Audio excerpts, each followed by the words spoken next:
क्या आंदोलन में महिलाओं की ब्रा लहराने के पीछे कोई थ्योरी है? क्या इसी थ्योरी के कारण मुस्लिम लड़कों ने ब्रा, पैंटी, ब्लाउज, पेटीकोट और साड़ी पहन ली? क्या भीमराव अंबेडकर ने ही ब्रा एंड ब्लाउज थ्योरी का भारत में सबसे पहले खुलासा किया था? आखिर क्या है ब्रा एंड ब्लाउज थ्योरी? दोस्तों, इस वीडियो में हम एक ऐसी थ्योरी का खुलासा करने जा रहे हैं जिसे अब तक प्रमुखता से न बताया गया है और न ही समझाया गया है। लेकिन कहा जाता है कि यह थ्योरी पूरी दुनिया में मुस्लिम लोगों के जीवन जीने का एक ढंग है। भारत के महान विचारक भीमराव अंबेडकर ने तो इस थ्योरी को इस्लाम का अभिन्न अंग बताया था। उन्होंने इस थ्योरी का भारत में पहली बार खुलासा करते हुए देशवासियों को चेताया भी था। इस वीडियो में हम इसी ब्रा एंड ब्लाउज थ्योरी को डिटेल में आपके सामने रखने जा रहे हैं। बस आप देखते रहिए द कर्मा। दोस्तों, पूरी दुनिया उस वक्त अचरज में पड़ गई जब बांग्लादेश में आरक्षण आंदोलन करने वाले मुस्लिम युवक पीएम आवास में घुसे और लूटपाट करने के बाद शेख हसीना, उनकी बहन और पीएम हाउस में रहने वाली युवतियों, महिलाओं और लड़कियों की अंडरगारमेंट्स लहराने लगे। सत्ता पलटने की खुशी में वो ब्रा, ब्लाउज, पेटीकोट और साड़ी लहरा रहे थे। एक मुस्लिम लड़का तो शेख हसीना का पेटीकोट, ब्लाउज, ब्रा और साड़ी पहनकर कैमरे के सामने आ गया।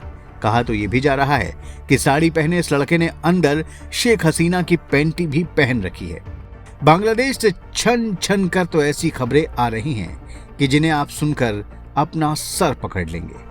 कहा तो ये तक जा रहा है कि ढाका यूनिवर्सिटी के मुस्लिम स्कॉलर और छात्र जब पीएम आवास के अंदर कमरों में घुसे तो उन्होंने कपड़े की अलमारियों को तोड़ डाला और उसमें रखे लड़कियों के अंडरगारमेंट्स ही नहीं पहने, बल्कि मासिक धर्म या पीरियड्स के दौरान लड़कियों और महिलाओं के द्वारा पहनी जाने वाली सैनिटरी नैपकिन या पैड को भी पहनकर डांस किया। यही नहीं, इन मुस्लिम छात्रों ने शेख हसीना और उनकी नजदीकी महिला रिश्तेदारों के निजी वॉशरूम में घुसकर न जाने किस किस तरह की गंदी हरकतें भी की हैं। अब दोस्तों, आपके मन में सवाल उठ रहा होगा कि एक यूनिवर्सिटी के हाईली एजुकेटेड या स्कॉलर और छात्र जो आरक्षण जैसे एक सामाजिक राजनीतिक मुद्दे पर आंदोलन कर रहे हों, वो इस तरह की हरकत भला क्यों करेंगे? आखिर इस प्रवृत्ति के पीछे कौन सी थ्योरी है? तो दोस्तों, ये वही ब्रा एंड ब्लाउज थ्योरी है जिसके बारे में दशकों पहले बाबा साहेब अंबेडकर ने बता दिया था।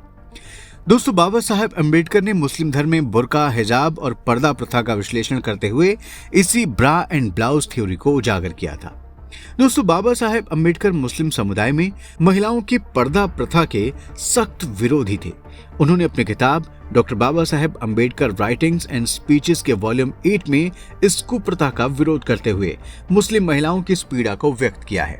वो लिखते हैं कि भारत में मुस्लिम समुदाय में हिंदू समुदाय से अधिक सामाजिक कुरीतियां हैं और उसमें भी मुस्लिम महिलाओं के लिए अनिवार्य पर्दा प्रथा सबसे बड़ी कुरीति है। उन्होंने बताया कि कैसे मुस्लिम समुदाय की महिलाएं इस पर्दा प्रथा के चलते सबसे अलग थलग हो जाती हैं। मुस्लिम महिलाएं बाहरी कमरों, बरामदों या बगीचों में नहीं जा सकती हैं और उनके कमरे घर के पीछे की ओर होते हैं। चाहे वो बड़ी हों या छोटी, सभी महिलाएं एक ही कमरे में रहती हैं।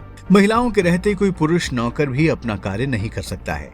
इन महिलाओं को केवल अपने बेटों, भाइयों, पिता, चाचाओं और पति या किसी अन्य करीबी रिश्तेदार से ही मिलने की इजाजत होती है। वो नमाज पढ़ने के लिए मस्जिद भी नहीं जा सकती और जब भी उन्हें बाहर जाना होता है तो उन्हें बुर्का पहनना पड़ता है।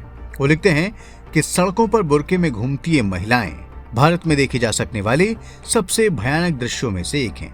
दोस्तों, उन्होंने लिखा है कि ऐसा नहीं कि पर्दा और ऐसी ही अन्य बुराइयां देश के कुछ भागों में हिंदुओं के दूसरे वर्गों में प्रचलित नहीं है, परंतु अंतर केवल यही है कि मुसलमानों में पर्दा प्रथा को एक धार्मिक आधार पर मान्यता दी गई है, लेकिन हिंदुओं में ऐसा नहीं है और ये एक बहुत बड़ा अंतर है।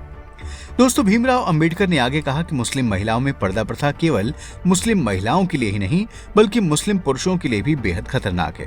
पर्दा प्रथा के कारण कोई मुसलमान पुरुष अपने घर परिवार से बाहर की महिलाओं से कोई परिचय नहीं कर पाता। घर की महिलाओं से भी उसका संपर्क कभी कभार होने वाली बातचीत तक ही सीमित रहता है। बच्चियों और बुजुर्ग महिलाओं के अलावा मुस्लिम पुरुष अन्य महिलाओं से हिलमिल नहीं पाता। अपने अंतरंग साथी से भी वो नहीं मिल पाता। महिलाओं से पुरुषों का यह अलगाव पुरुष के नैतिक बल पर विकृत प्रभाव डालता है।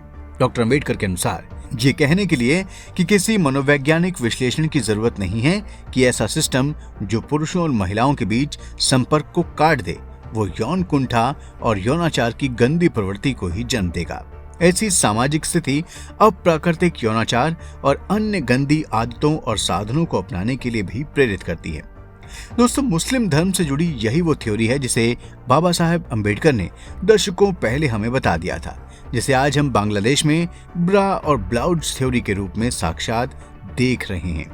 दोस्तों, घर के अंदर यौन उत्पीड़न की घटनाएं लगभग हर समाज में मिलती हैं और हर समाज से इस तरह की खबरें आती रहती हैं, जैसे पिता द्वारा बेटी का यौन शोषण, भाई द्वारा बहन का यौन शोषण, बेटे द्वारा सौतेली माँ का यौन शोषण।